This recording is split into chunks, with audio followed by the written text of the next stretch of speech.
you describe the best pee you'd ever had? The title would have been Golden Shower in Iceland.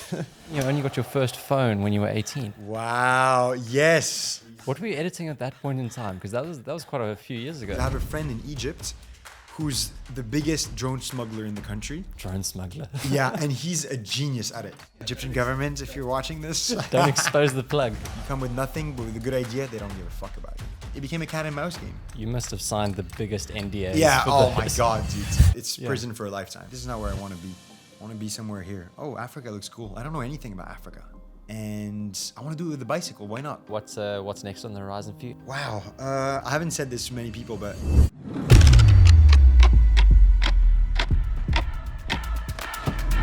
Ladies and gentlemen, animals and aliens, welcome back to the podcast show. Today I'm very excited to introduce my guest, Rob Helou. Me too, I'm excited. Rob is a filmmaker, adventurer, and storyteller who's recently completed a cycle tour across Africa from Cairo to Cape Town, titled Project Africa. Rob, I believe you've traveled to 44 countries and counting. Something like that. And you've amassed quite a few fans along the way, thousands of followers across Instagram, YouTube, TikTok, where you document, a whole bunch of your adventures. And one thing I didn't know, which I'm very impressed about, is you're not a too shabby of a paddle player either. Yeah, it was my third time playing last. Third time. So I was fortunate enough to meet Rob on a hike with a mutual friend of ours, Rafe, a couple of weeks ago, and then Table Mountain, best way. We kept talking, and then I invited you to come join us at a paddle game, and then you promptly arrived saying, "Hey, I've just played a game of paddle. Now I'm coming to play another one with you there." So and it was my third ever. Third time playing, and you're just going for a marathon streak with it. It's a fun game, though. I like it. I was unfortunately, obviously got a little bit sick earlier in the week because I was going to intro this whole thing about how you do your Monday morning hikes to start your week every week. I mean, Tuesday also. This morning I was on Table Mountain as well. Did you hike up this morning as well? Yeah. So yesterday I was sick, so I couldn't hike up. But today I was like, no excuses. Unless it's a health issue, I'm doing it. It just sets your week straight.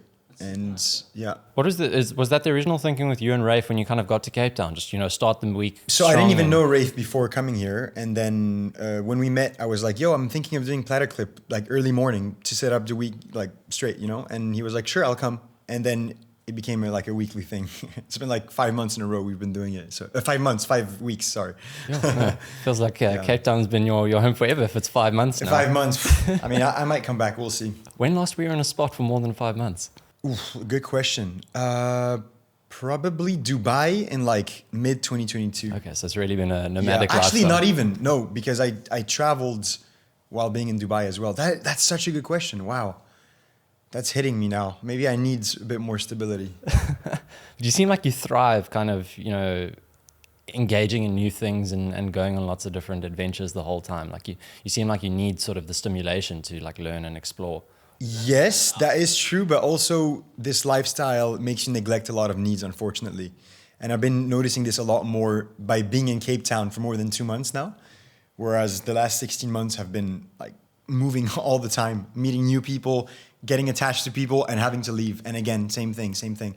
So yeah, it's you win and you lose in any choice you take in life, right? So for me, I have this inherent thing in me where I always want to keep exploring and learning and at the same time doing this and fulfilling those needs make you neglect others like stability, routine, working on skills and getting better at those skills. And yeah, just the support system, like a good group of friends that you will have consistently throughout the years, That's so true, actually, because I didn't actually think about that. Because one thing that struck me when I met you is you're so personable. Like you are so easy to get along with. You like very friendly, very engaging, and like you feel like I feel like I'm friends with you. Like 5 minutes after I met you. Really, thank you. That's a really good compliment. Thank you so much. It's a brilliant skill that you definitely have. But obviously, you've met so many people over the last year and a half and beyond that preceding that you have to kind of keep in touch with at a distance, like. My problem is I care too much about the people I meet and I want to make everyone that I meet feel special. And that comes with a problem, which is I can't keep up with that many people online, I can't keep up with a lot of people if I'm in the same city as them or the same country. But throughout the years, all those trips have been great when I'm there. when I leave, it's like, what do I do? You know, how do I keep this relationship going? Because I care about you. I want to know about. I'm curious about knowing about what's happening in your life. You know, and yeah, that's definitely something I want to work on. Finding a base or like a somewhere I could call a home for a few years, and keep on traveling and exploring from there. Although I'm not a big fan of traveling with planes, I prefer long trips and long-term travel, and human powered ideally, which I've done recently. But yeah, you got to pick and choose. You know, if you want a stable home, you have to travel with planes as well. But we'll see. I mean, there's a way for everything, I guess. Yeah. Touche. So you completed your trip kind of across Africa with a friend of yours, Flo. Yeah. Who I've unfortunately been able to meet as well. She'll be on a later podcast episode. And one thing that she told me, which I found absolutely fascinating, she told me you only got your first phone when you were 18. Yeah, how did you even end up speaking got the about research that? done. That's crazy. Yeah, and now my life is on social media. That for me is such a funny contradiction to kind of where then, if you had such a sort of late introduction to, I'm going to say, technology that can capture images and videos and stuff, where did a camera kind of come into play for you? My dad had a small digital Olympus camera, and he was taking photos just for memories, you know, for the family, etc. But I started picking it up more often than usual, and I was like, wow, I love taking photos of things that I find interesting from different angles with different lights. And I was like, there's an aspect of creativity there that is really interesting.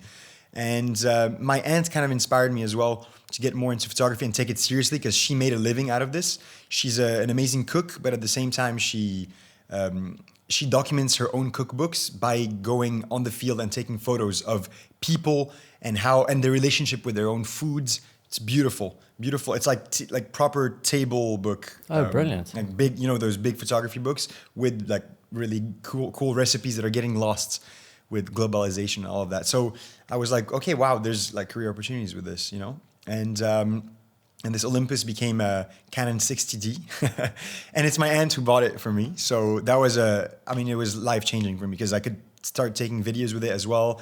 I started doing a lot of short movies just purely for fun, you know. It never felt like a burden. It was always me and my friends trying to use VFX for the first time and make completely ridiculous action movies. What were you editing at that point in time? Because that was quite a few years ago. Yeah, maybe when I was 14, 15, that's when I started making all those short videos. But photography and videography were two separate entities for me for a long time. Photography was more of the art, the beauty of the shot, the story that you tell behind it, what do you choose to capture, and videos were more an outlet to maybe self-expression, but also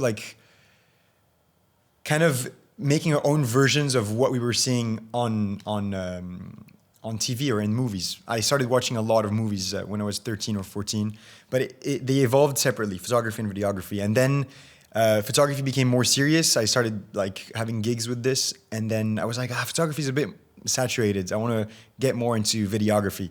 And I took the videography a bit more seriously.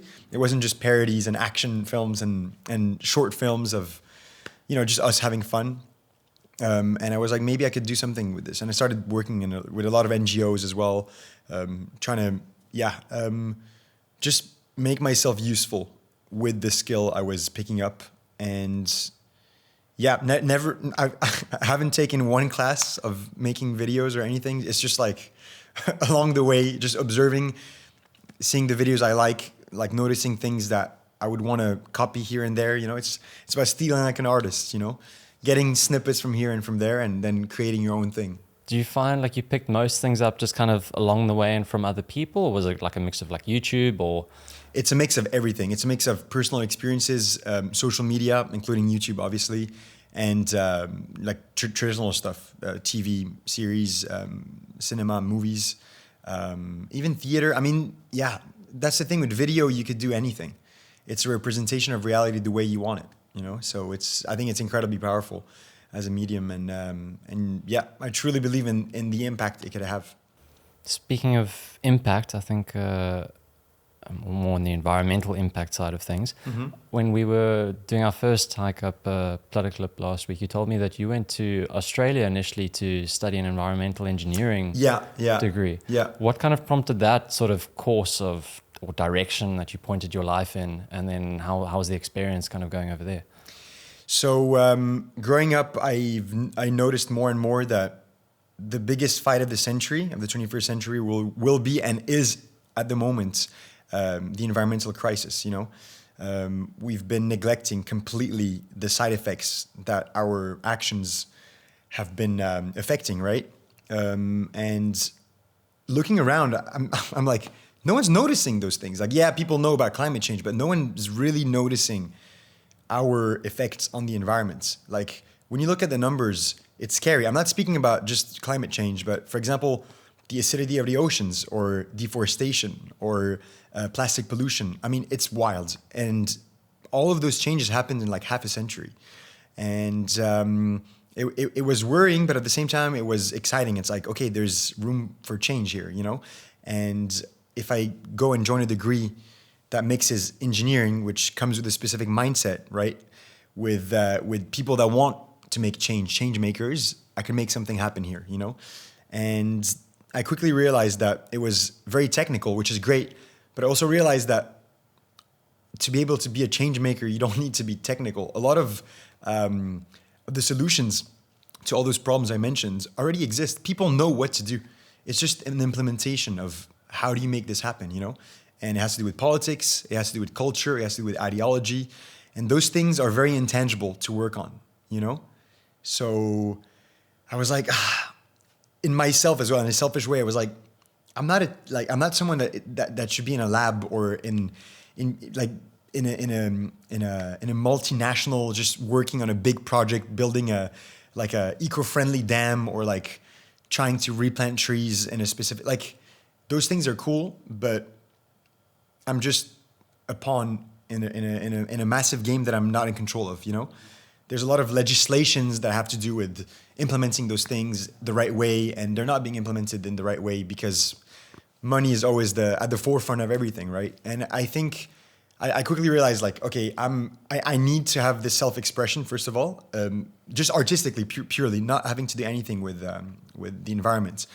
And then I was like, what if I mix wanting to be a change maker and doing something good in this world with something I enjoy doing, which is filmmaking?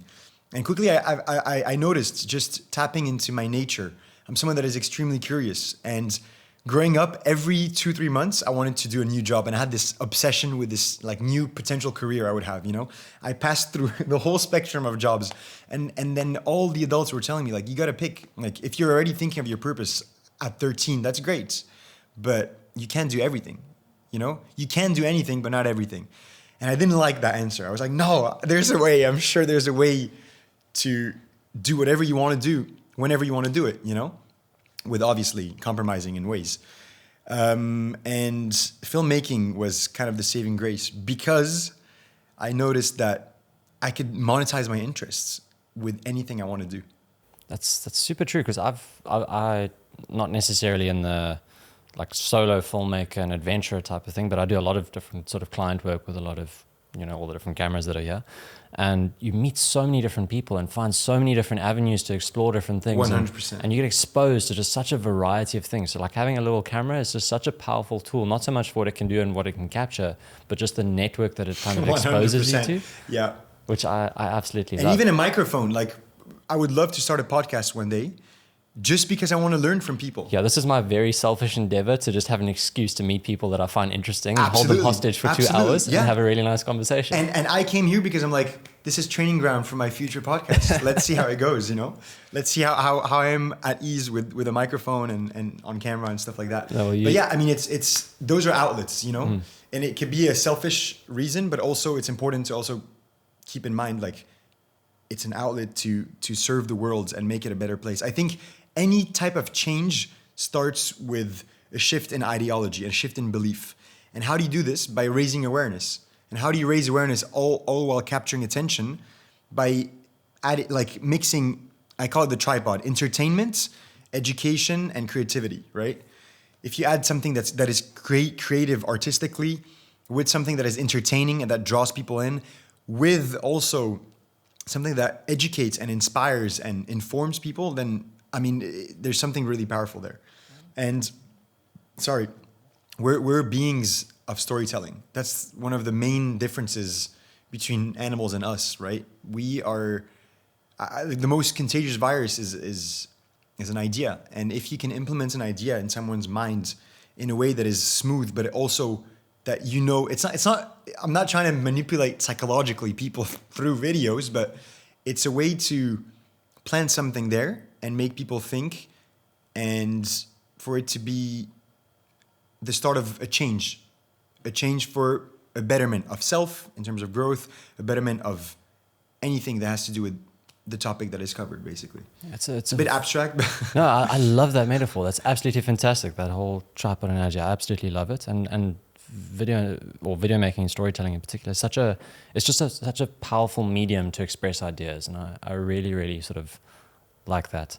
Especially nowadays, you can take a shit and watch it on your phone, and you can watch anything on your phone like that. I normally watch things on my phone while I'm taking a shit, not taking a shit on the phone. But anyway. Yeah, sorry.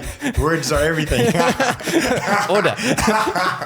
But yeah, you get me. 100%. I mean, it's like you can access anyone in any way, you know, through that. How do you, like, one of the pillars of the tripod that you mentioned was the education sort of aspect. Yeah. How do you find sort of the world of education in a modern sort of landscape? Do you think because you've obviously tasted studying in a bunch of different places in Australia, and I know you've... Spain as well, yeah. Yeah, in Spain as well. You did audio and visual communication. Audiovisual communication, yes. And yeah. That was, I think I was watching one of your videos. That was in Spanish, or a mix of Spanish and English. Yeah. I'm someone who's very much not linguistically gifted. I can speak South African English, and that's basically... I don't think I am. It's just, I grew up with 3 languages. Like, that's the default option in Lebanon. You got French, Arabic, and English. None of those sound like Spanish to me. So how was the Spanish experience? But then French is a Latin language, right? Uh-huh. And Spanish too. So I could understand some words, but then when you get immersed fully and you don't give yourself the choice, you will learn very quickly. I call it throwing the backpack over the fence. You know, when you have a goal, I always wanted to learn Spanish because it's a very useful language, you know? It's like the 4th most spoken language in the world. So when you throw the backpack over the fence and you want to go beyond that fence, when that backpack is already on the other side, you give yourself no choice but to go and fetch it. And you have to climb and put the effort to go above it. But then once you're in the field behind it and you get your backpack, you achieved your goal, you know?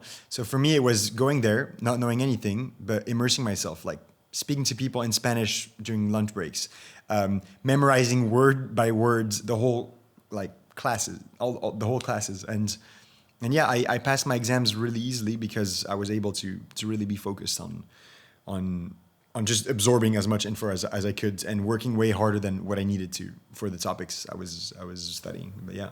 Super impressive. And you obviously have, like you mentioned, quite a few different languages that you've got as your sort of background. Yeah. Do you feel like language has a big impact on how you sort of perceive the world, both from an education standpoint and just sort of general ways of thinking? This is from me as just completely naive, just in my one little... Yeah, very good question. I see languages as gateways to new universes. I mean...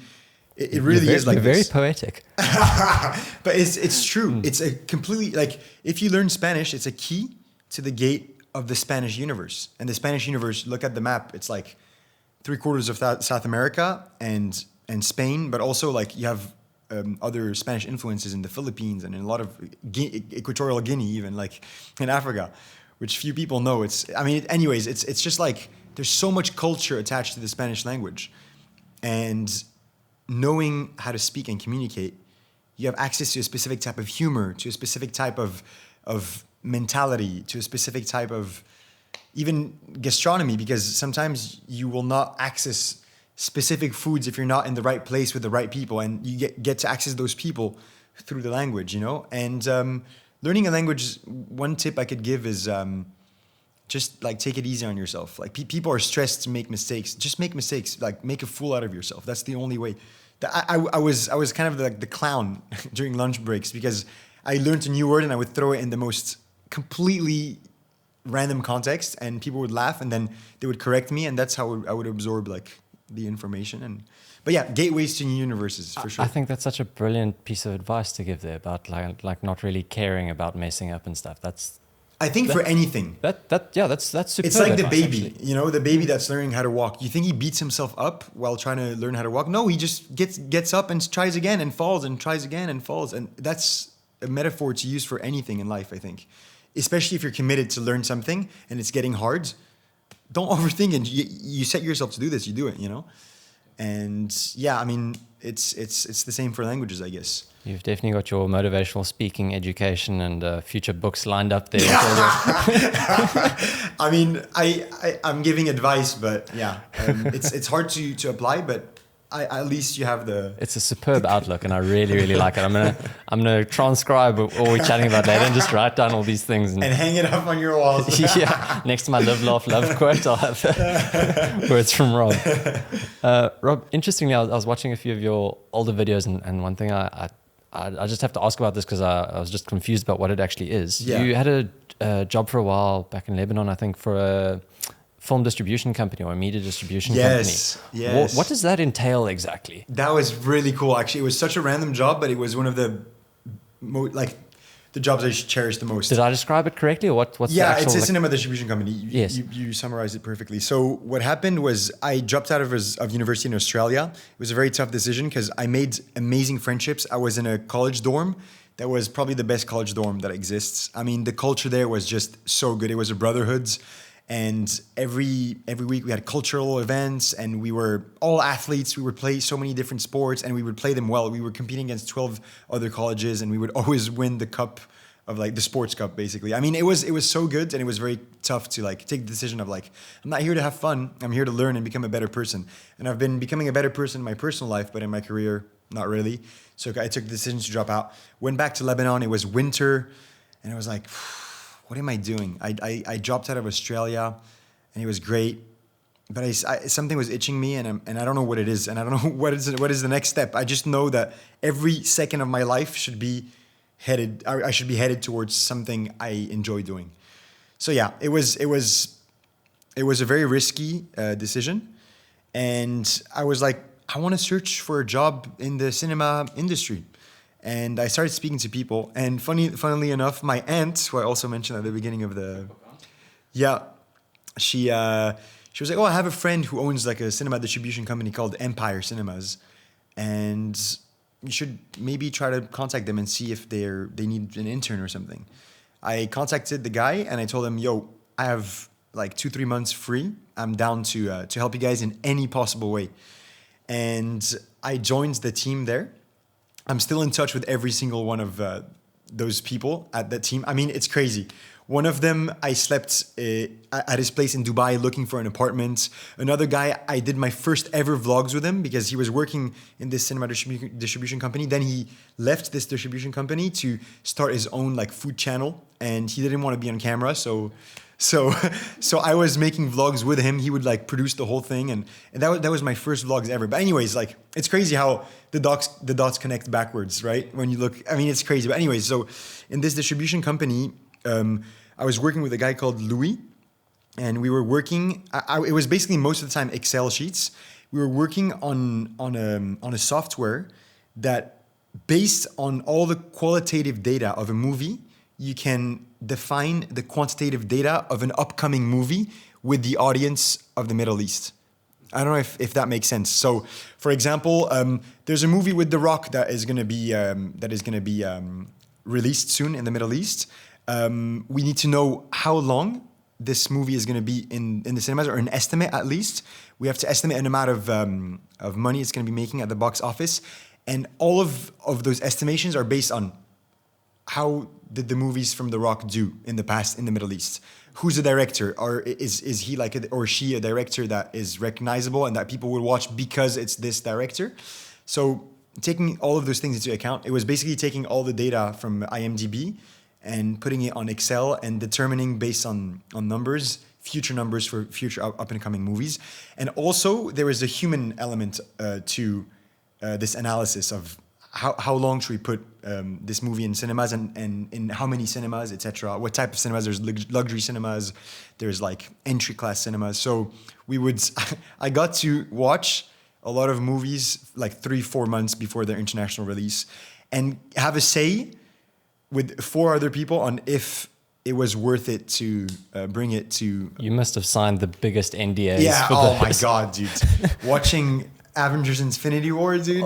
Like a month before. Fuck. Yeah, it was wild. That's been crazy. Then having to just be like tight-lipped. Yeah. Oh yeah. I mean, it's serious stuff. It's prison for a lifetime. So yeah. Wow. Really? Yeah. I mean, it was crazy. We have it's a DCP, like a digital cinema package. Like those things, like they get delivered, and that thing, you make copies of it and you distribute them all across the Middle East. And every morning, my friend was like editing some of the scenes, because unfortunately the Middle East has a lot of censorship, and there's a lot of like conservative Muslim audiences, and sometimes you can't put a movie if there's a sex scene. So you got to completely remove the sex scene. It's not like PG-13 or like 18 plus. It's like, no, you have to remove it fully, or it's not going to be screened. In some countries more than others, obviously. Also some wild stuff, like for example, this actress that plays Wonder Woman is Israeli. Okay, we're not putting the movie in cinemas because Lebanon and Israel are like enemies. I mean, it's wild stuff. But yeah, you get the whole behind the scenes of all this. It was my first like job, I guess. I've done a lot of internships, but this one I was like properly paid for it, and it was 9 to 5.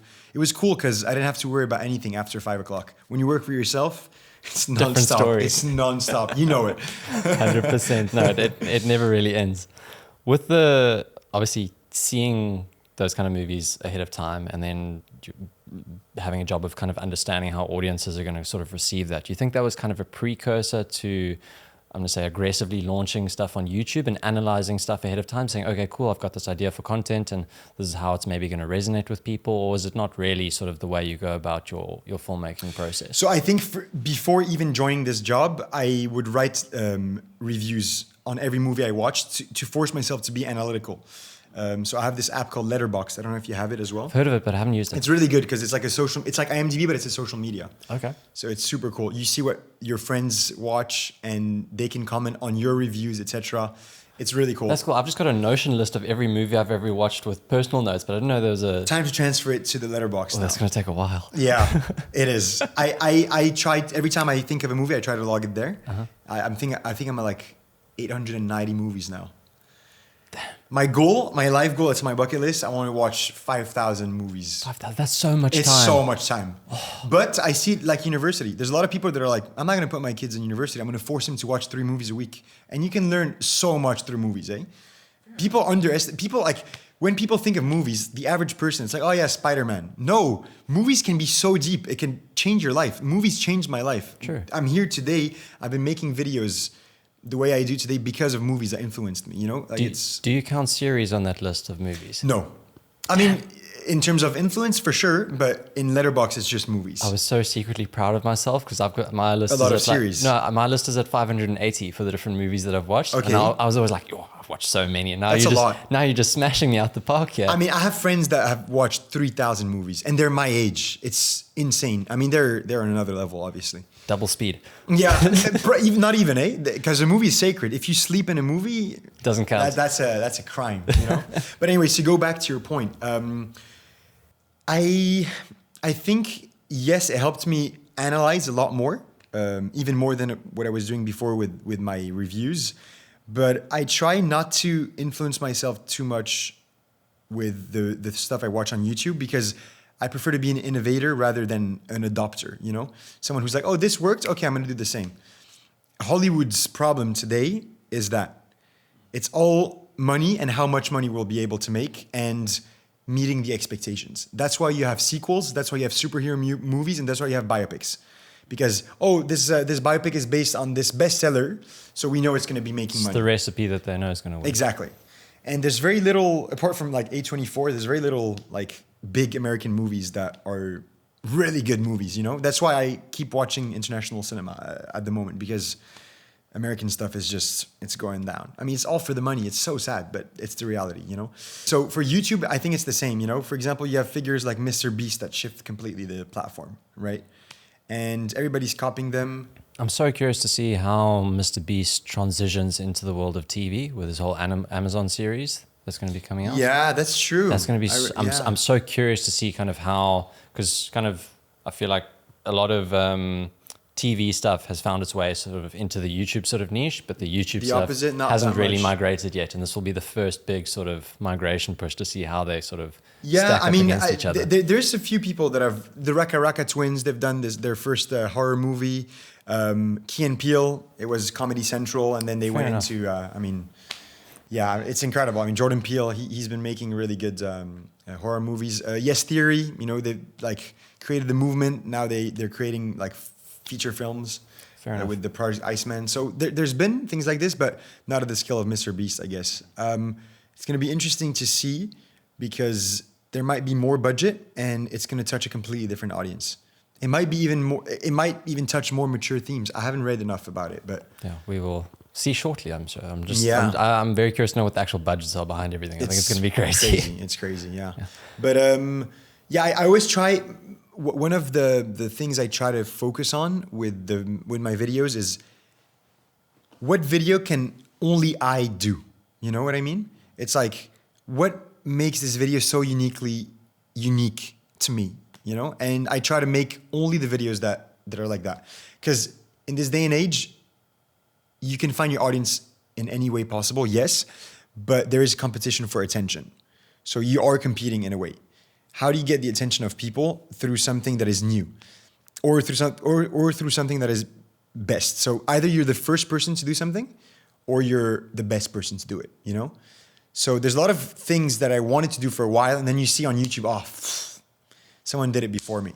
But I'm not worried about it because I know that this is the standard that I'm starting off with, you know, what's out there already. And I want to go 2 steps further, you know, or I innovate. I come up with very unique ideas and my delivery of those ideas are also very unique.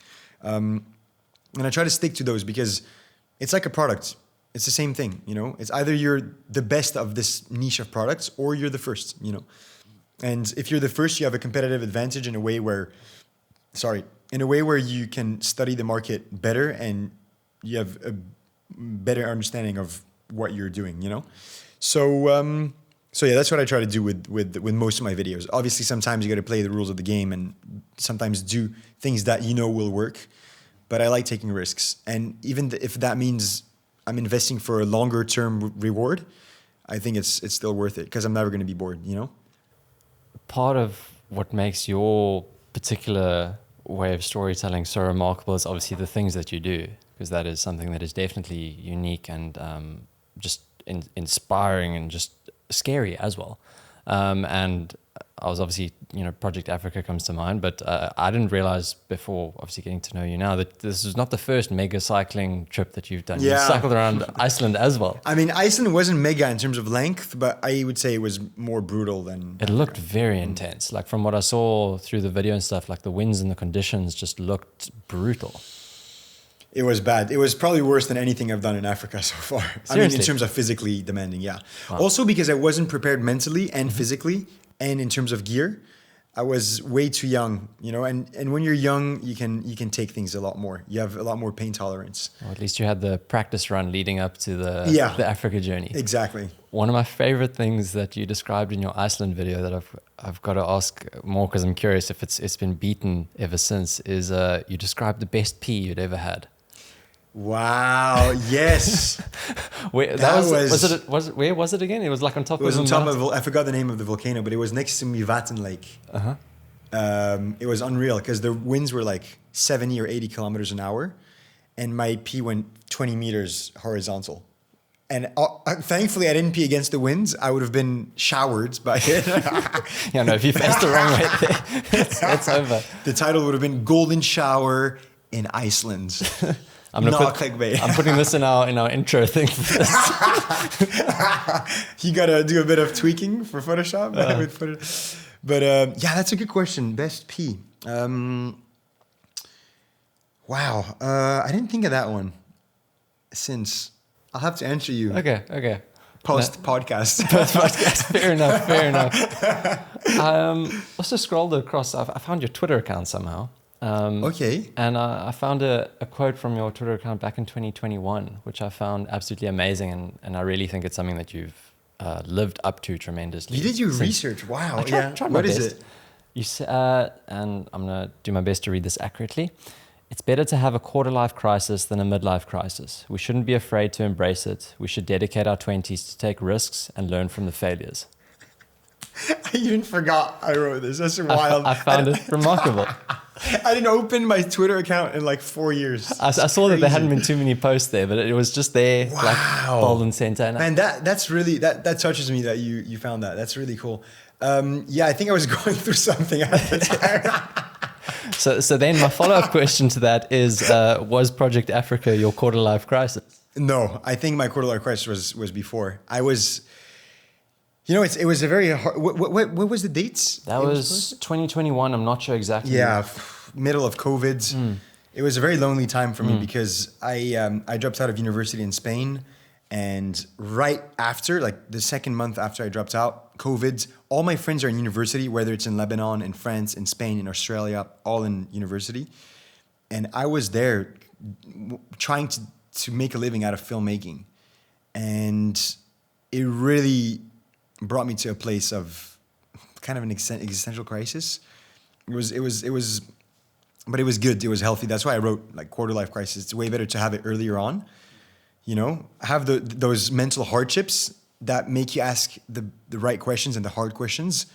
And for the rest of your life, you'll at least have a direction towards where you want to be headed, Because some people, they finish university if they're able to afford it, and then they go straight into work, the first job they see. I've been seeing so many of my friends that are extremely talented and skillful. And they latch onto those jobs for dear life. It's like, dude, you have so much potential. You can start a startup tomorrow, be successful with it with barely any work. I mean, like you're brilliant, and you know how to manage people. And then you take this like corporate job where you have zero vision, where you're working for like someone you don't even know their vision. Like it's so sad to see, And for me, in this time of life, it was like, how do I reach my full potential? How do I take the hard decisions now that will lead me to have a happier life later, a life that is more fulfilled, a life where I could make more of a difference through what I do. And yeah, it's a lot of lonely days in front of the computer screen editing. It's a lot of time alone, just thinking, being in your mind. And people are like, yeah, don't overthink it, just keep doing. Nah, you got to sometimes take it slow. COVID kind of forced us all to do that, And it was a very tough time in my life, but it was a necessary one, I think. So yeah, quarter life crisis. And I think especially for filmmakers, it's important to mention, because there's no linear way to become a successful filmmaker, whatever success means to you, I feel like, and the term filmmaker is also so wide. Like there are so many different pockets of that, and every single person I chat to has completely different paths as to how they got there, and then they sometimes intersect at some point, and then they keep on going into different shapes and forms. You did a lot of freelance work as well. Was this kind of around the same sort of time period? Yeah, 2021 it's probably the toughest year of my life. It was so I was in Lebanon. It was going through a major crisis politically, economically. That was just after all that massive explosion. Yeah, that was 2020, August 2020. So it's like the aftermath of all of this, like reconstructing half of the city. That's a long time period as well. So those effects sort of linger and then yeah, absolutely. With COVID, but even the obviously. mindset, dude, like it's crazy to see happy people become angry slower and slower and become more and more depressed, And Lebanese people are the life of the party, They're very how do you say this? They're very warm. They're very energetic. They're hot blooded, And to see them just completely lethargic because of all that's happening, it's been very sad, And it really influenced the whole energy of what Lebanon is. I mean, economically, we were probably still one of the worst economic crises of recent times. It's bad, People know Zimbabwe because of the $100 trillion notes, or Venezuela, but I mean, we're like second or third, at this point. So yeah, really bad. Politically, it's a clusterfuck. It's also really bad. Now we're at war with Israel, and Israel is potentially going to invade us. They're in the talks right now. So yeah, I'm heading back in a week also. So we'll see about that. Hopefully nothing happens. But yeah, really bad climate to be in. And I was like, okay, I have this skill that I'm working on, which is filmmaking. Let me do the best I can to help, you know?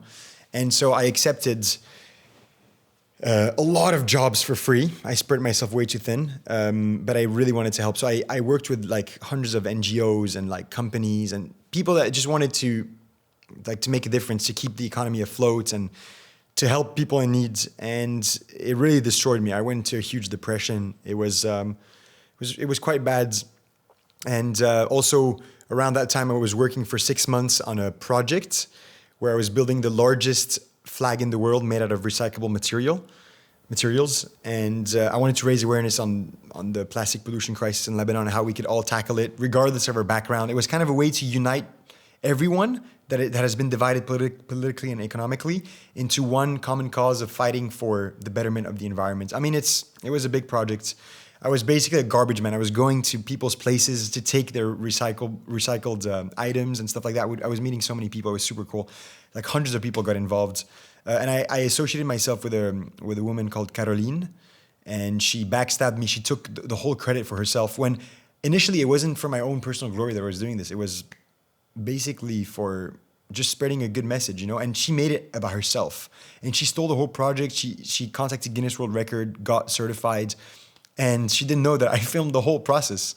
And so it was also one of the blows that happened at that time. You know, I'm trying to do so much good and every time life just kicks me back, you know?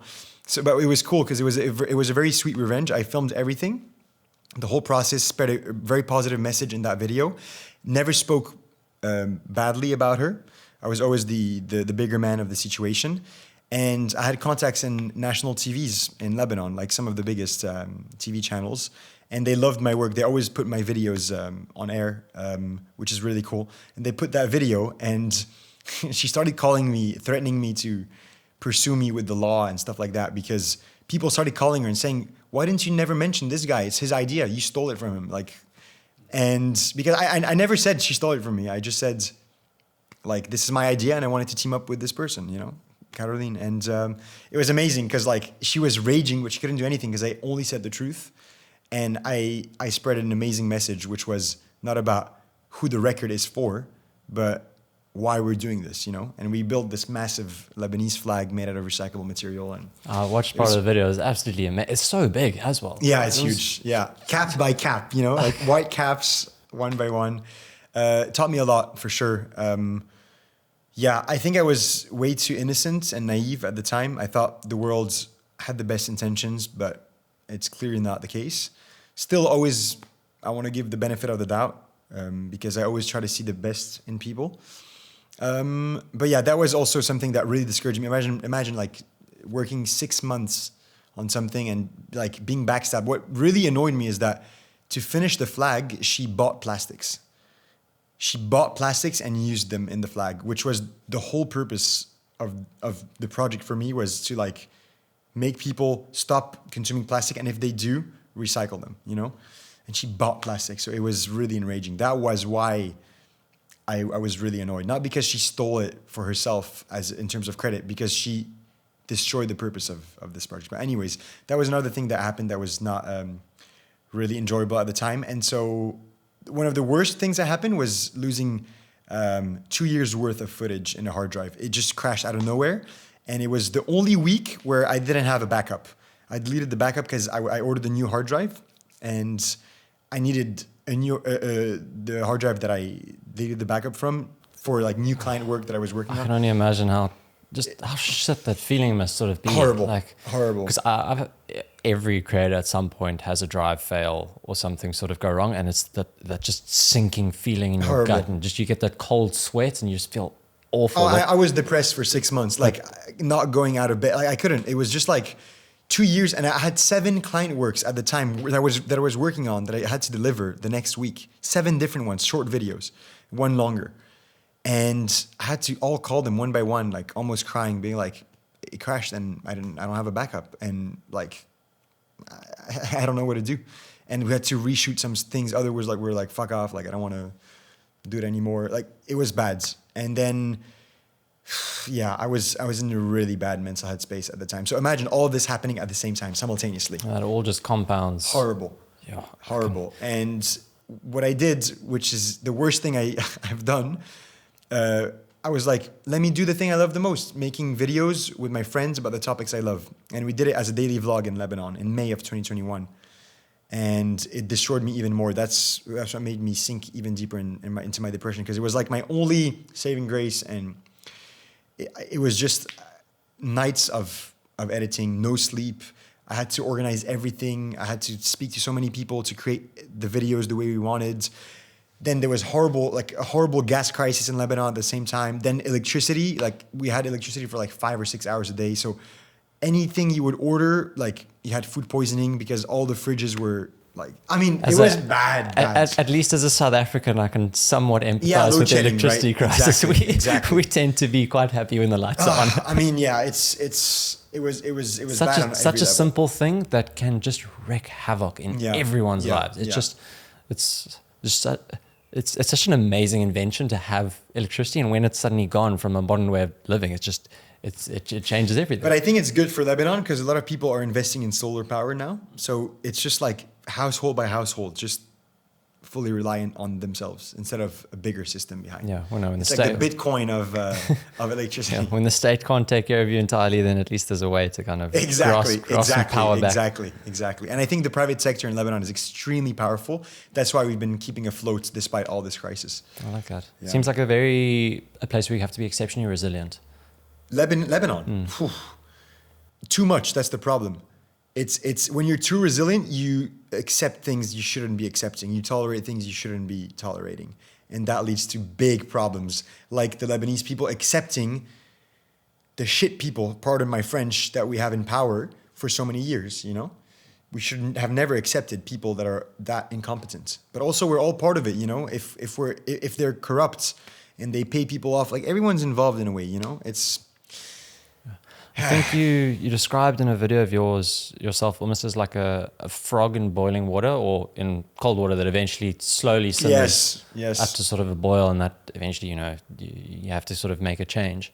How important do you think your environment is to fostering sort of a sense of creativity and being in the right sort of headspace? Creativity is a luxury, 100%.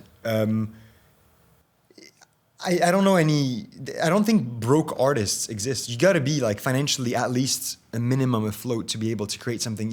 It's a pyramid of needs, right? Like if you don't have basic security, if you don't have a support system, if you don't have food and water and electricity, if you don't have all those basic things, you can't create, you know?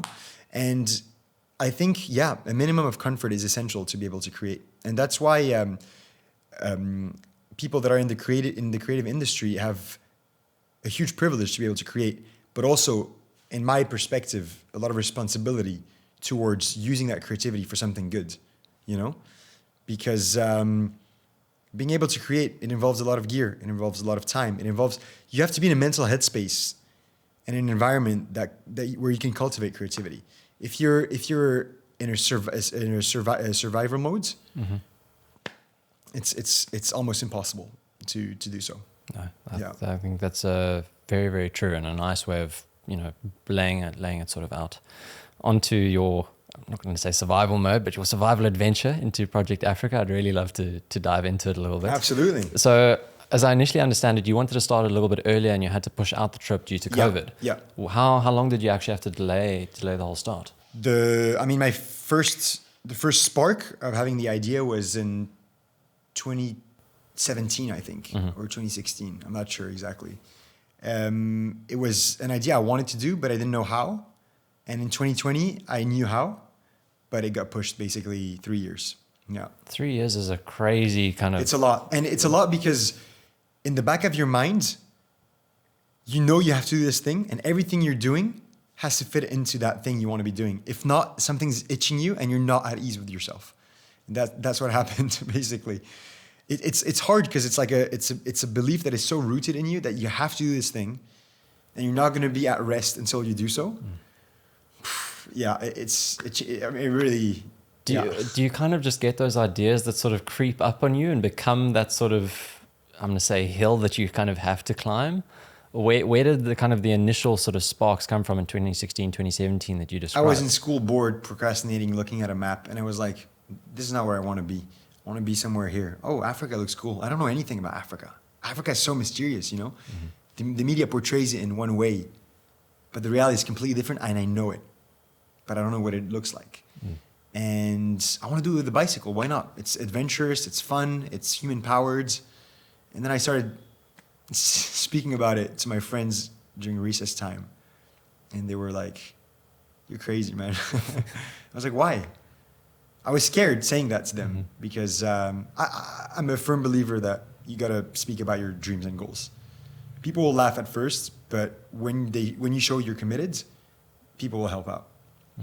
People will connect you to people that can help you out. I mean, it's always speak about your dreams, as crazy as they are. That's a lovely way to phrase things, because I think a lot of people speak about sort of dreams but have absolutely no action to show that they're actually pursuing it. But I think it's very true that what you said, that when people can see that you kind of walking the walk of what you're trying to talk, then they really want to help out and make things happen. I mean, it's a psychological thing. It's like if someone is in trouble but wants to help themselves and is working on it, people will hop in and help you out as well. But yeah, it came out of boredom, the idea, and it just made sense to me, you know? And there's this friend of mine called Omar Samara, one of the most accomplished adventurers and explorers over time, Egyptian guy. He did the 7 summits, one of the first Arabs to ever do that. And he did North and South Pole skiing, the last degree, unbelievable. He was even about to go to space. He was in one of the missions, but it's crazy, eh? He did so much stuff. They lost the final frontier. Yeah. But that's one of the reasons why he got accepted in this program. And wow. Unbelievable. I mean, he has a very, very interesting story. And he told me the last night before I left Cairo in Egypt, he told me, dude, what you're doing is a big thing, and you have no need to explain to anyone why you want to do it. I was in investment banking in London, the best job any Egyptian parents could wish for. Imagine telling my parents, yeah, I want to climb Everest. They'll think I'm absolutely crazy, that I'm putting my life in danger, that I'm doing this and there's no money behind it, and that I'm doing it just because I'm a crazy hippie that just wants to drop out everything. But he was like, I didn't want to explain it. I don't owe anything to anyone. I know deep down that it's my gut feeling and I want to do it. And I was like, that's brilliant, because when people ask me, why Africa? Why do you want to? There's so many reasons, and I could explain them and I could go on with them because it makes sense in so many ways. But what matters the most is that you know that you're aligned with those values and with this thing that you want to do and doing it, you know? And I think dreams become dreams only. I mean, dreams become, a reality only if you're in love with the hardships that come with it. That's nice.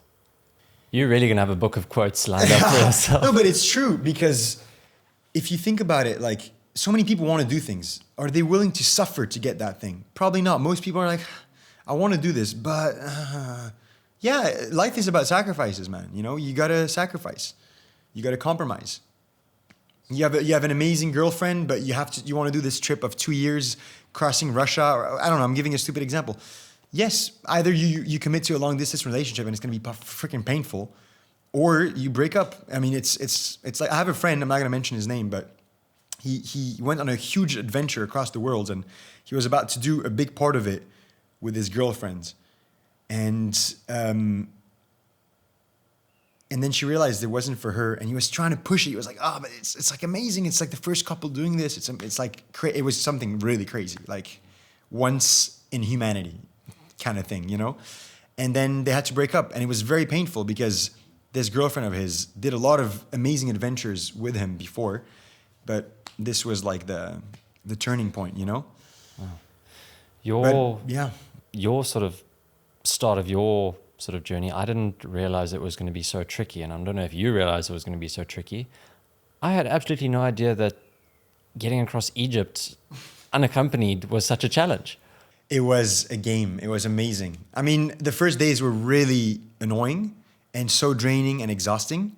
For context, by the way, for people who are watching, the Egyptian police, they hate having tourists in places they don't want them to be in, because 12 to 15% of the GDP of Egypt relies on tourism purely. It's a huge number for a country of 130 million inhabitants. It's huge, 15%, you know? So anything that happens with a tourist in Egypt will do international headlines. And media love to you know, spread stuff like that, especially in Egypt. Especially that after two revolutions in the last decades that Egypt has gone through, the government has this paranoia towards its people. And they don't trust how people will react with tourists, you know? Because there's been like terrorist organizations that were present in Egypt, etc., in the 90s, and also a bit more recently. I mean, again, what is terrorism? You know, it depends on who's defining it. But yeah, the Muslim Brotherhood is pretty much defined as a terrorist group by a lot of foreign countries. And yeah, the government doesn't want anything to happen with tourists. So we got the police chasing us for basically 800 kilometers across Egypt. And the thing is, there's not really a law that exists that says clearly you can't cycle across Egypt. With motorized vehicles, there is a law, but not cycling. It's like the loophole. So when we knew this, we were like, we're going to do whatever we want. And if they really care about following us and caring about our safety, they were actually making it way more difficult for us, the whole process. And they were making things a lot dodgier because they were attracting a lot of attention. But if it was that dangerous, then they can follow us, and we'll deal with it when it comes, you know? And it became a cat and mouse game. We started cycling in those tiny alleyways and country roads, and it was just so much fun because the police, you had 2 truckloads of policemen, 20 guys, 2 trucks, 3 different motorbikes. Sometimes they couldn't follow us, so they would try to go on the exit of that country road, try to get us before we reached there, but we would take another. Sometimes they would hop on motorbikes of villagers because they couldn't follow us on their motorbikes. They were too big, and they would hop on the motorbikes of villagers to follow us, and wild stuff. Tuk-tuks in the muds, in cornfields. I mean, it was wild. Probably the best month of my life, to be honest, because the people we met, by pure coincidence, some of the most cherished friendships I have to this day. Unreal. The landscape's so beautiful, the food so beautiful, the people are so kind, and even the culture and the history. I mean, it's Egypt. It's just so majestic and so epic and so incomprehensible. Like the magnitude of those temples and the hieroglyphs and the Nile Valley, and I mean, it's just, yeah, there's something really mystical about it. The whole thing was, yeah, incredible. It sounds beautiful, but and then the police side of things, like what you described, is so accurate to what I saw. Was kind of watching all the different videos. Yeah. Where at first I was kind of just like laughing about it, and then I just realized like this must have been such a freaking headache. It was at the beginning, but then you have to play the game. And then you know? But I guess once you're used to it, then it's kind of okay. It is what it is. You just accept. When you accept your reality, all the pain just vanishes, because it's like you have to deal with it. So either you're going to react in a good way or a bad way, you know? Fair enough. So that's what we did. And it was so cool. Yeah. No, that's absolutely awesome. Obviously, cycling across Africa is one thing. Cycling and filming yourself is another. And the whole filmmaking side of things, I think, must have been exceptionally challenging. Yeah. And obviously, you've got to be exceptionally light and nimble with what you actually take with. So you can't take with, Area Lexus and light crew and all of that stuff. What did you actually take with equipment-wise on your trip, and what actually ended up kind of being the most useful for you in the filmmaking process from a filmmaker's viewpoint on the whole sort of Very thing? good question. I think I regret taking that much gear. I think I was at 75 kilos at one point. It was extremely heavy, and that really slows you down on the way. Okay, I'm just gonna break down my camera gear first of all. So I had a drone for most of the trip. Egypt, Sudan, Ethiopia, unfortunately we didn't have it because those countries don't allow drones, especially Egypt. Sudan is kind of more loose, but since we came from Egypt, we didn't have it. Yeah, you can't really go to a shopping center in Sudan and say, No way. Drone, please. I mean, you have to see the mall there. It's crazy. Sudan is really rough. It's rough. It's probably the least developed nation I've ever visited. So yeah, the drone in some countries, it was a whole strategy to get the drone in countries that are not like Kenya. We snuck in the drone. Uganda, Rwanda. We were like, yeah, let's put it at the bottom of the. I've heard of guys for commercial trips to Egypt where they disassembled the drone entirely and put different parts Yeah. of it in various different bags across various different crew that's members. the best way to do so. But I didn't know this, and the way I knew this is because I have a friend in Egypt who's the biggest drone smuggler in the country. Drone smuggler. Yeah, and he's a genius at it. And he's Egyptian, so he could get in big trouble if they can't catch him, but he's really good at it. So I learned that from him when I met him. I'm not going to say, actually. I'm not going to give any hints. Yeah, Egyptian government, if you're watching this. Don't expose the plug. Yeah, I'm not going to. Anyways, so drone, Mavic Air 2S, really useful for a lot of things, especially in countries that don't allow drones. You get very unique shots in rural zones. Don't risk it in cities. I had an Sony A7C, really good in general for interviews because there's no 30-minute limits, but it's not the most convenient item to have on a bicycle because it is a pain to like take out of the pannier and like adjust the sound and the light, etc., and film. Especially that when you're cycling, so many things happen, you don't have the time to take out the camera. So I ended up using a lot more the phone, which I didn't expect to use at all. But 80% of what I shot is on the phone. I think I focus a lot more on the authenticity of the storytelling in the moment rather than having the perfect shot. Because cinematography is great, and if you can have it right and beautiful, perfect. But I think a moment that you capture in time, authentically, is way more precious, in my opinion. And also phones have gotten so much better in the last couple of years that it makes it doable. So I had the iPhone 13 Pro, which is great because it has 3 lenses. Wide angle for vlog shots, normal one for like anything that's cinematic, and then the ×3 option, which I used so much. Because when you cycle and you anticipate, oh, this is gonna happen, and it's there, and I'm rolling towards it, ×3, and you have this tracking shot, because it's smooth, you're on wheels, and you're tracking that, and it's so good. ×3 option it's not the best in terms of quality, it's a bit shaky sometimes, the image stabilization is not the optimal one, but still, you get really good shots in 4K as well, which is great. Then I had the Insta360, which is also great to capture something that is very hectic happening. So there was this instance in southern Ethiopia. I get into a village. There's like about 25 kids that jump on me, each with 1 kilo of bananas. I'm like, yo, chill. What is happening? They're basically shoving the bananas on my face, like, buy from me, please. And a kilo of bananas there is like 50 cents or something. It's super cheap. I mean, it grows everywhere. It's unreal. Super fertile lands. I'm like, okay, wow. Turn on the Insta360 and I'm filming this, this crowd of kids with bananas all. And I'm like, I lock eyes with the first kid I saw. He was like 6 to 8 years old. I'm like, I'll buy from you because you're the first one who asked.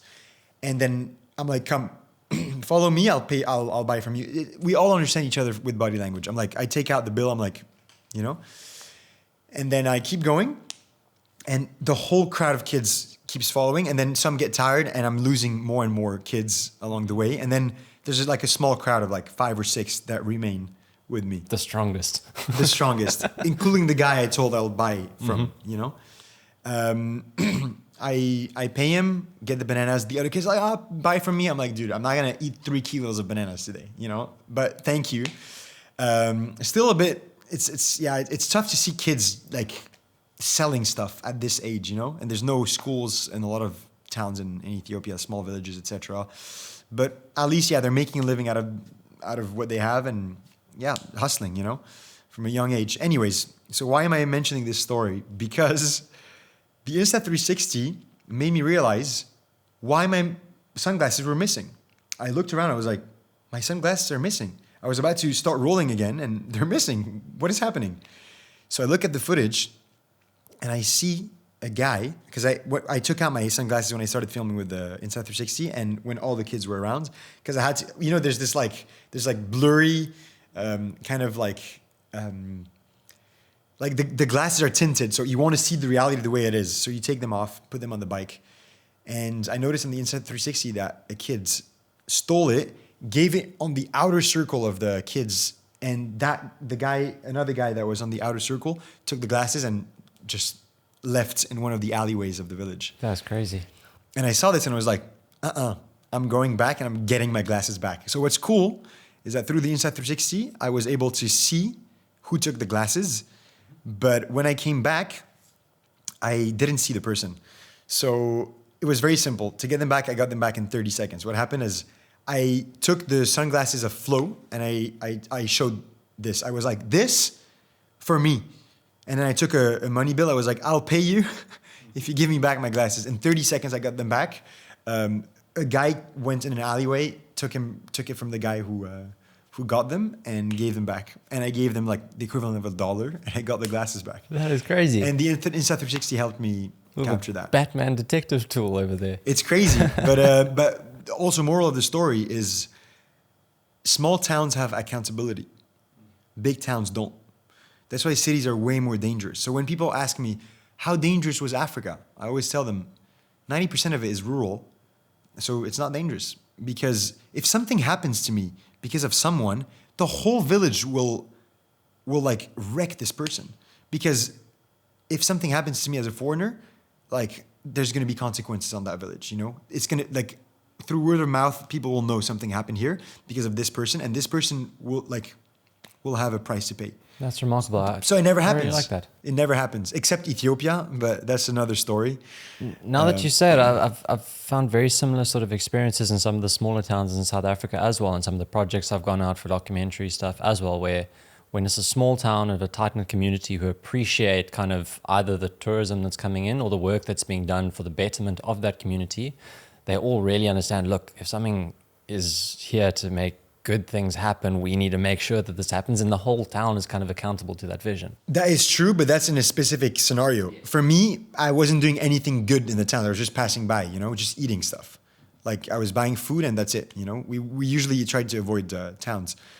So they didn't owe me anything. I didn't owe them anything. And usually in most countries, they didn't see me as like a target for like, oh, I can get money from this person. You know, they let you be. Ethiopia is again an outlier. Ethiopia is a wild place, eh? I don't know, I've just got my very naive sort of viewpoint of Ethiopia as being cool. Like, it seems like a nice place. You've been there? No. Yeah. Ethiopians abroad are very sweet people. Probably because they had to adapt also to culture. But when you're in rural, Addis Ababa as well, the capital city, people are super, super cool. In rural areas, it's a different story. They're very proud people, especially in the Amhara region in northern Ethiopia. Very proud people. We were there during Easter, and we were also there during civil unrest. You had hundreds of military trucks shooting in the air every day, like fucking grenade launchers sometimes and RPGs. Like, it was wild stuff. And they're kind of xenophobic as well. I mean, I'm very honest, you know, this is the objective truth, and this is what happened, you know. There's reasons for that. They're xenophobic. They don't like foreigners, whether you're white or black or purple or anything. They just don't like foreigners. You know, other Africans, they see them as inferior usually, especially in rural zones. And this proudness comes from the fact that they never got colonized. They got occupied by Italians for 5 years, but that's very different. 5 years is not long enough to have enough of an impact, and occupied is very different from colonized. You know, you don't pay taxes to your colonizer. And also, it's very isolated geographically. It's landlocked and it's mountainous. And this combination made the religion extremely different from the rest of the world. Although they're Christians, the way they practice it is very different. The food is different. Even their staple is different. It's teff. Teff is like, they make injera out of it. And teff is a grain that is grown only in Eritrea and in Ethiopia. Abyssinia, how we called that region at the time. So yeah, it's very unique in a lot of different ways, geographically, humanly, in terms of everything. And yeah, it's really an outlier in terms of how the people behave towards you as well. The only times we got stolen were in Ethiopia. Like money here, money there, flip-flops, small stuff, you know? Because if they steal big, they'll be spotted in those communities. But the rest of Africa, we had encounters that were dangerous. Like we got stopped at gunpoint in northern Kenya. That's a whole other story. But yeah, usually 90% of humanity is has good intentions, and I hope my videos will be able to prove this on camera. I've obviously a lot of the Egypt ones you've already sort of Yeah. released, as well Yeah. as some from Sudan. I imagine there are quite a few coming now that you've Probably 17 or 18 17 more. or 18. That is crazy because they're so in depth as well. You're about to see the craziest thing on YouTube yet. I'm joking, but yeah, it's an hour, 10 minutes long. Wow. An hour, 10 minutes long, yeah. And it's about the Sudan war. But not just about the war, it's about humanizing the people of Sudan. The reason why no one is ever speaking about the war in Sudan, that is currently by far the biggest humanitarian crisis in the world, way more than Ukraine and Gaza and all of this, as of this year, obviously not total. The reason why no one's speaking about it is because there's no humanization of the Sudanese people, of their culture, of their struggles, of their hardships. No one ever documents Sudan. The Sudanese don't document Sudan. And I'm trying to showcase the beauty of their culture and why you should care about the current crisis. So yeah, I'm trying to fit a lot of different things in this documentary. That's why it's taking a lot of time. And yeah, it's a lot of work. Yeah. I can only imagine. Like, obviously, there's only so much editing you can kind of do along the road while you're sort of traveling through all these different places. One question I had was, obviously, it's because it took you 16 months. 16 months, yeah. 16 months, which is such a, from my vision point, such a crazy long time to embark on. It's just a big, ambitious sort of goal. And funding that kind of along the way would have been such a nervous thing for me, from my perspective. Was that something you had concerns about leading into the trip, or was it kind of, we'll figure it out kind of as it goes along? And yeah, so it was all self-funded. We tried getting sponsors, had no luck, unfortunately, because numbers speak. You come with a following, they're like, oh yeah, sure. You come with nothing, but with a good idea, they don't give a fuck about you. Your next trip will be very easy. Hopefully, we'll see. I'll tell you on a second podcast in 3 years. Back from Mars. We'll see about that. But yeah, self-funded. I was on the verge of being broke a few times. I haven't said this to many people, but arriving in Cape Town, in my bank account, I had 10 euros left.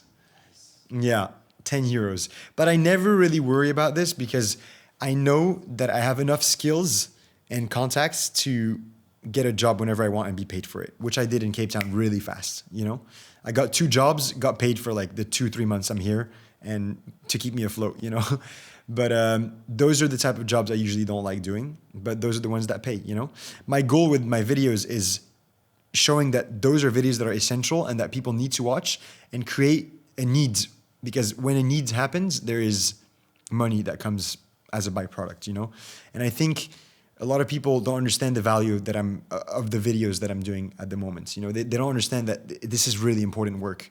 I'm doing it. I'm killing myself doing an hour-long YouTube video because I know that it has an impact. Not because, oh yeah, I just want to say, oh, I did a YouTube video. No one is willing to put that much amount of time and sacrifice into something they're not even being paid for if there's no bigger mission behind it. I'm going to be demonetized. I'm speaking about genocide and war. Of course I'm going to be demonetized in a video that's an hour and 10 minutes long. But I don't care, because if 2 or 3 people can have an impact through that video and give big donations through it, that my mission would be accomplished, because there's 12 million displaced people because of the Sudan war, and no one seems to care about it. When I speak about the Sudan war to people, I'm like, yeah, I really care about this. They're like, oh, wow, yeah, it's horrible. So anyways, do you want to do something on Wednesday night? It's like, dude, I just told you something that I really care about, and like you're completely dismissive about it, Probably because you've never experienced it, I've experienced things that are not as bad as the war in Sudan, but like things that are, really tough in life, I've lived through a war in 2006 in Lebanon. That's when I started biting my nails. I mean, this is scarring, It's childhood trauma. I was 6 years old and I was hearing bombs all across the country, And yeah, you fear for your life. And going to Sudan, meeting such wonderful people, and then leaving, and a week later the war starts there. and then there's 12 million displaced people like a few months later. It's bad. When the town you lived in for a month and that you got accustomed to is completely empty and all the buildings are like destroyed or used as a base for soldiers to fight against each other, it impacts you, you know? And I want to be able to showcase this because Sudan is like 47 million inhabitants and there's barely any voice for what's been happening there, you know? The thing is, the Sudanese kind of share things about what's been happening, but in Arabic and towards like the Sudanese diaspora, but not towards the outside world. And look at Palestine. It has an impact, you know? People have been speaking about it and there's been things that have been happening, you know? Like now I'm pretty sure everyone on social media is agrees that like a genocide just sucks, you know? Whoever's right or wrong, like just killing people is just horrible, you know? And it has an effect. It has an effect. Look at Cape Town cares about Palestine. What? Like I was shocked about this, you know?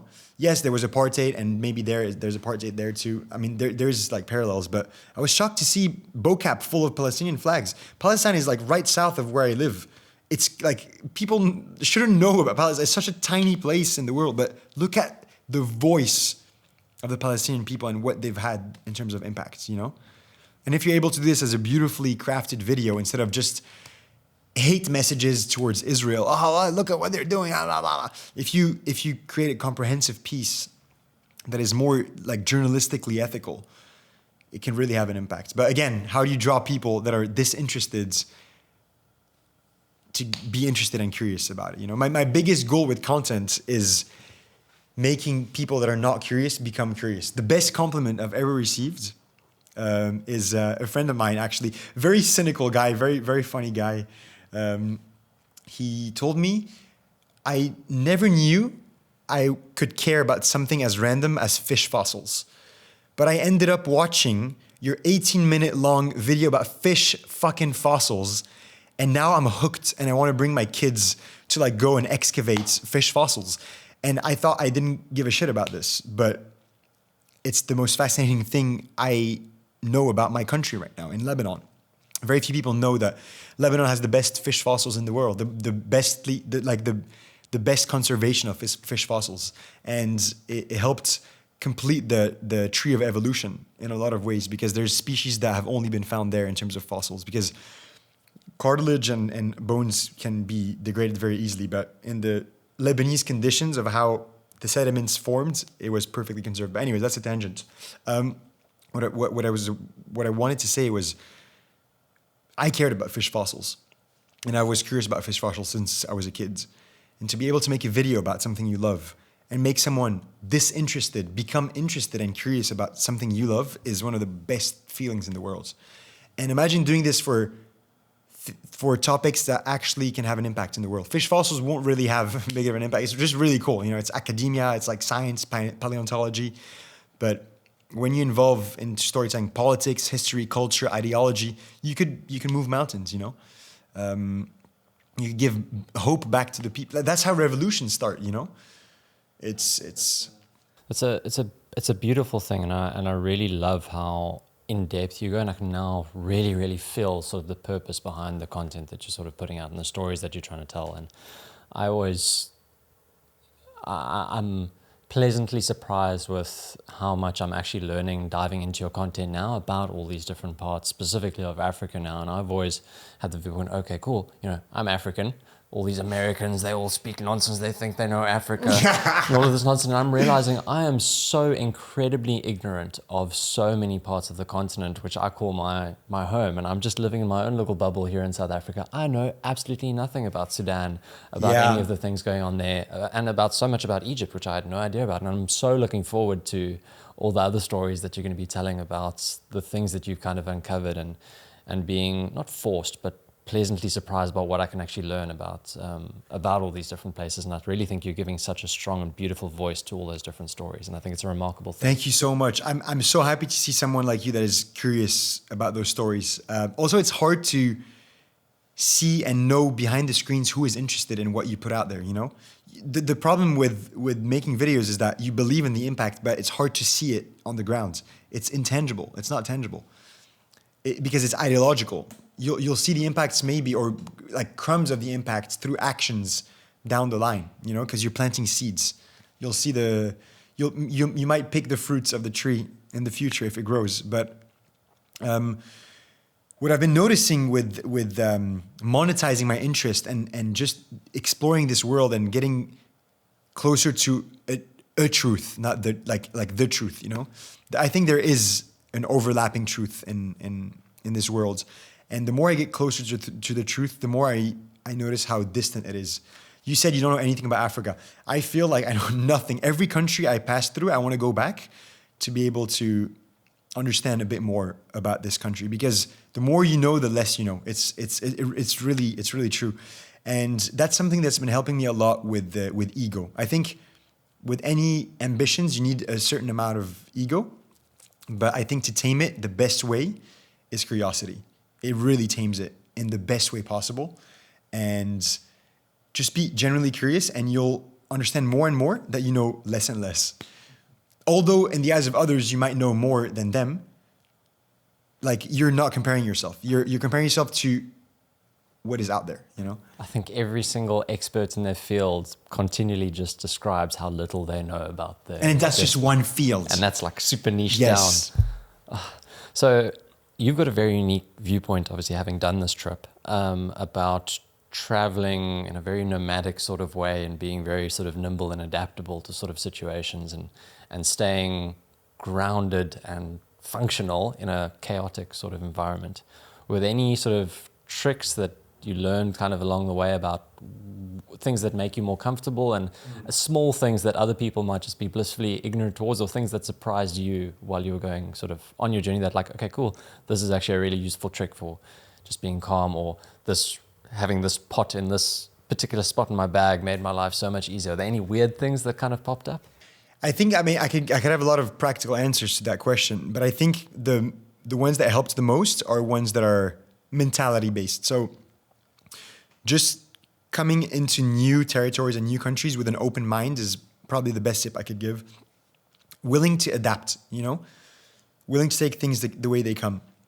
You don't know how you're going to sleep every night, but you have to be okay with that fact, you know. You don't know what you're going to be eating, but you have to be okay with that fact. You know, you just have to be open to whatever's available, you know, and optimizing on that, obviously, for a minimum of comfort, because you can't afford to be in survival mode the whole time, because you're also making videos, you know. I couldn't go like off-road 7 days, like, you know, I have to like measure it in a way. I think it's cool to meet people and be open to speak to people, because through the locals, you'll be able to have a lot of doors opened through them, you know, whether it's a place to sleep, food to eat, roads to avoid, roads to not miss, you know. A lot of the most beautiful places we visited we found through word of mouth. On the internet, there's very little information about it. Like the Ruwenzori Mountains in Uganda. First of all, you say Ruwenzori Mountains, people are like, where is this? Uganda has mountains? Well, let me tell you that this place also has glaciers that are right next to rainforests. It's unbelievable. It's the highest mountain chain in Africa, and it's completely underrated. Everybody goes to Uganda for the gorillas and the chimpanzees, but I mean, this is the highlight.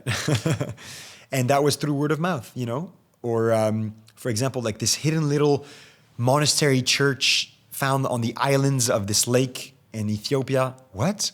You go there, there's paintings and fresks of the 16th century that are on this thing, that are still maintained. And you're like, what? We took a boat of 30 minutes to get here. We're in a jungle on an island in Ethiopia. We're 2,000 meters above sea level. How? What? How? Like, it's just, you know, how do you find those things? Through word of mouth as well, you know, or meeting really interesting people as well. Like, you stumble upon all spectrums of society, really. Like, we got hosted by a super racist guy in Namibia. We got hosted. I'm willing to listen to everyone, you know, even if I don't agree with a lot of their beliefs and ideologies. It's like, let me listen to you, you know. I'm going to make a documentary about one of the most openly homophobic people in the world. He's a Ugandan pastor. It's important, you know. It's important to understand why people are homophobic, instead of being, let's cancel them. I completely disagree with homophobic people, and I know that it comes from deep scars or them being in the closet, but I'm willing to understand more. No one can progress if they're not willing to have conversations with Exactly. the people with the most different opinions. Exactly. And in today's world, it's the total opposite you see. Keyboard warriors everywhere. Everyone is a keyboard warrior today, and it's just hatred and hatred and hate. Look at Canada and America. It's like, it's almost fascism at this point.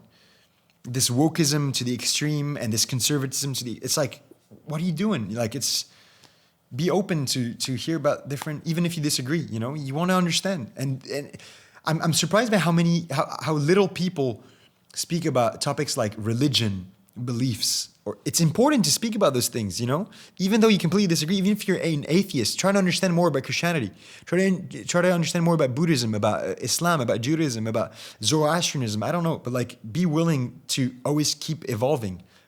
It's incredibly arrogant to say, yeah, I'm an atheist. How do you know nothing exists? How do you know that like you can't learn anything from those other religions? You know, politics is another one. Why is it so taboo? It's important to speak about politics. No population in the world is satisfied with their politicians. Why? Because we never speak about it, because we never get involved. The people that get involved are thirsty for power. That's why they end up being there.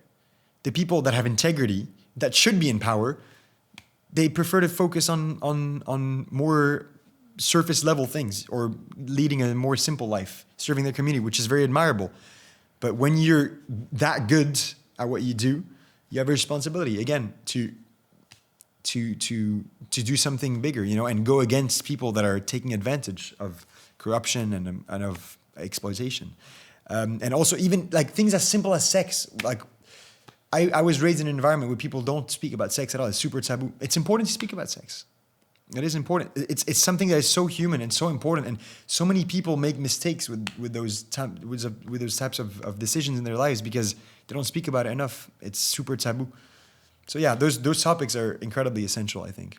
You've got a very tough job in now choosing which of those topics and other topics you actually can showcase, because like I'm sure you've obviously discovered along your journey, and you're describing to me now, there's so many different things that you were maybe naive to or learned along the way that's super exciting, or things that suddenly have become very important aspects in your life. How do you choose what to actually tell stories about? How do you possibly narrow things down to focus on? That's the best question you could ask. And it's a question I've been asking myself every day. I'm a bit of a maniac. I have like almost 300 scripts written down and ideas of things I want to do. The question is how to prioritize those. Like, I know what I want to do eventually, but it's like, I know that I can't, because of the time I have on this earth. I can't do everything. So I got to prioritize. And it's a mix between pure gut feeling, like I want to do this, even if it's not rational, and you mix that with what makes more sense in terms of career. So like the niche you picked, or like a video that you know is going to do well, or like, okay, this is going to be like easily delegatable, you know, like, so it's basically like making it easy for yourself in terms of like a stepping stone for your career, but also gut, like what do you want, what story you're passionate about enough to tell and do. Like, if I was only thinking about views and money, I would be doing videos in the Mr. Beast style, but it's all I hate, you know? I want to make videos that I'm interested in, as long as it takes for me to start monetizing in a way that is sustainable, you know? Similar to or choosing the sort of ideas you focus on is also the opportunities and the things you've got to say no to with people and stuff as well. Is that something you now, obviously you've gained so much popularity kind of along your journey that I imagine there are now quite a few different opportunities and routes forward that you can possibly take from here. Yeah. Is it tough kind of saying no to things, and have you learned how to better say no to certain things? Absolutely. I think I learned it the hard way. Saying yes to so many people made me so burnt out. Mixed this in with the depression. It was bad. So now I take a step back, and I'm only focused on what I really, really want to do, because I know that my time is limited on this earth. And if I'm not living every second to the fullest, there's something I need to change, you know? It's like a boat that you're driving. If you change a millimeter down the line, you're kilometers away from the destination, you know? So for me, it's mainly saying no to like 90% of the things that are suggested to me, usually. if things line up perfectly, then I'll usually say yes. If things line up with my values and my integrity, I'll usually say yes. You know, if I'm able to help someone while also doing something, help someone or something while also doing something that I love doing, then it's perfect. I always think when people ask about purpose and stuff, I always say it's 4 components. It's a concept called the ikigai. I don't know if you've heard about it. It's like this Japanese concept that means reason of being, reason that makes you wake up in the morning. And ikigai is a mix between 4 components. So there's what you're good at, what you love, what you can be paid for, and what the world needs. And if you fit what you do in all those different boxes, then you found your reason to wake up in the morning, you know? And I always say, don't be afraid to explore a lot, because by exploring a lot, you know what you like more than what you don't. And when you know what you like, you will automatically become good at it. If you truly like it, you will become good at it. When someone becomes good at something, they can monetize it. Because when you're good at something, you stand out and people want to pay for the services you offer. And when you get paid for it, what happens is you can sustain your basic needs: food, water, housing, outings with friends, security, whatever you want to call it. I mean, you could see that Maslow pyramids.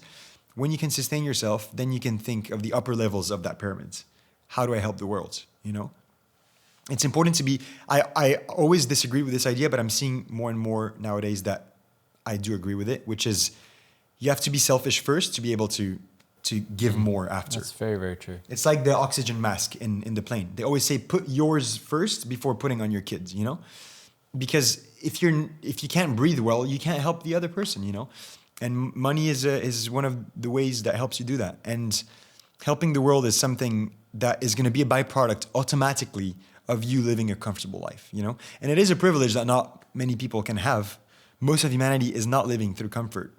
At least objectively, maybe in their mindsets, they're able to do so, and they're able to help despite that. But if you're privileged enough to be comfortable and objectively, I don't know what you're doing to not help more in any possible way, you know? So yeah. You most certainly have an immense gift at showcasing things tremendously there and helping everyone in Thank you. Fashion I try. You described. I really try. I don't know if I am where I want to be, but I try. Absolutely. And on the note of saying no to things and saying yes to others, I'm very grateful that you said yes to coming to have a chat with me. So let's go. I really appreciate it. And like I said earlier, you're such an inspiration. The work you do is absolutely tremendous. And I'm sure I can speak on behalf of many thousands of people, but definitely from my personal perspective, I'm learning so much from you. You're an inspiration, and I really appreciate the work that you're doing. So thank you so much. I cannot wait to see the adventures that you go on in future and the stories that you continue to tell. Thank you. So keep doing what you are doing, and it's a privilege to get to know you as well. Thank you so much, man. Honestly, it's been a pleasure. It's actually my first proper podcast, so oh yes, it's cool. Maybe I spoke too fast or opened up too much, but that's me. Yeah. He told us we're a proper podcast now. So anyway, absolutely. So if there's any places other than your social media accounts where people can find you, interact with you, what's next on the horizon for you? Any last thoughts you might want to wrap up with? If you guys enjoy the videos of Project Africa, stay tuned for Project West Africa. Project West Africa. We'll leave it on that. Rob, thank you. Thank you everyone for joining us. Thanks for putting up with my mumbling as per usual. And I always keep promising everyone that I'm going to create a little outro title for the thing, and I haven't gotten around to it yet. So it's probably just going to fade to black. But if there is an outro title by now, then fade to outro title. Ta-da!